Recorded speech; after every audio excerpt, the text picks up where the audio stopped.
So just like in the classical deep learning, we have weights that we try to optimize. Quantum machine learning, we try to optimize these theta.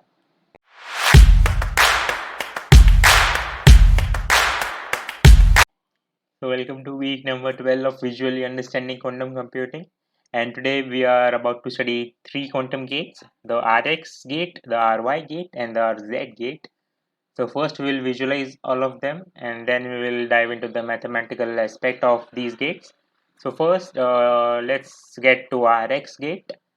So if I click on Rx, you'll see that I just get a bunch of options here, which is just specifies the value for a particular angle.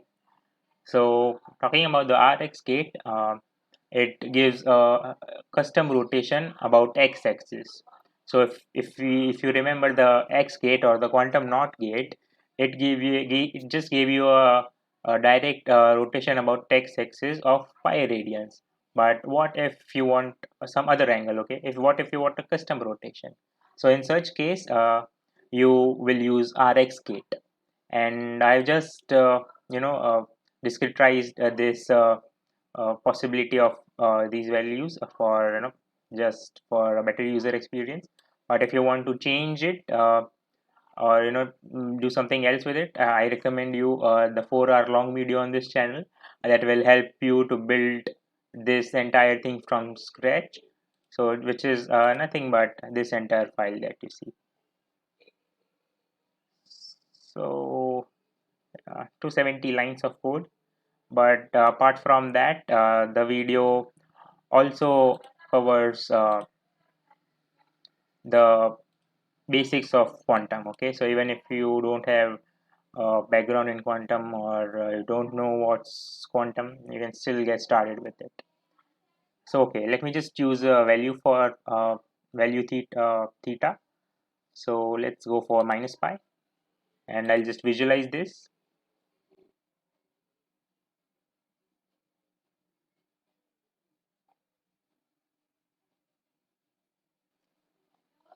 So you can see here the visualization is complete, and you can see Rx minus 3.141, and it just denotes the angle. So I just given the value for minus pi. So it's just showing that this is the value specified by the user. And now let's get to the second gate, which is the Ry gate. And as you might have just guessed, the Ry gives you a custom rotation about the y-axis. So let me click it, and again let me just keep it minus pi again and visualize.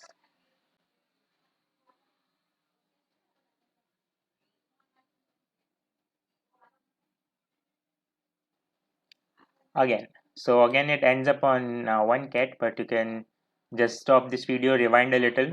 You will see that the rotation was about the y-axis. So again, I think it was simple to understand. Now let's get to the third gate. It is RZ gate, and to see the effect of RZ gate, I'll need to first apply the Hadamard gate.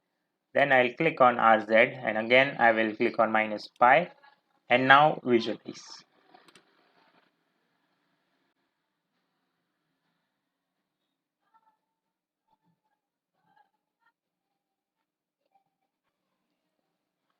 So as you can see, the rotation is complete, and again you can see the angle is presented over here. And I really recommend you that you watch the first video in this playlist, so it will help you to get this quantum classes for yourself, and you can just do some crazy experiments with it. And now since we have already completed the visualization part of all of these three gates, let's get to the mathematical aspect of these gates, the matrices, some operations. Let's get to it. So let's get to the mathematics now. So first we will be studying Rx gate, and the important thing I want to highlight is this theta. So just like in the classical deep learning, we have weights that we try to optimize. Quantum machine learning, we try to optimize these theta. And these R theta gates, Rx, Ry, and Rz are important uh, for quantum machine learning. So these are important gates, and try to remember them. And let's go ahead. So this is how Rx theta is represented on a quantum circuit. And talking about the matrix, this is the matrix that actually represents this gate, and it's a simple matrix, a simple cosine and sine terms and iota as well. And it's the function is just to give custom rotation about x-axis. Let's move on to the next gate now, which is the RY gate. Again, this is how you represent a RY gate on a quantum circuit, and the matrix that represents this gate is this. Again, a very simple matrix, a simple cosine and sine entries, and this gate gives you the custom rotation about y-axis. All right. Now let's move on to a more interesting gate, which is the RZ gate, denoted like this on a quantum circuit. And this is the matrix that actually represents this gate, and it's quite interesting because it has exponent terms. And let's try to uh, get into this a little more detail. So let's put lambda equal to pi for the custom rotation of pi radians. And if I substitute lambda with pi into the matrix, this is what I get. And to get the value for this matrix, to solve this matrix, I need to find the values for these two terms. All right, these two entries. And for that, I would need two identities, which are these two, for e to the power minus I lambda and e to the power I lambda. And if you get these identities, again, these are the simple trigonometry. So let's go ahead and solve them. Just rewriting the matrix from the previous step. And let me just solve this one first. And if I do that, again, just substituting the values for the angle and the simple trigonometry will help me to get the value, which is minus I. And now let's try to solve the other one, this one.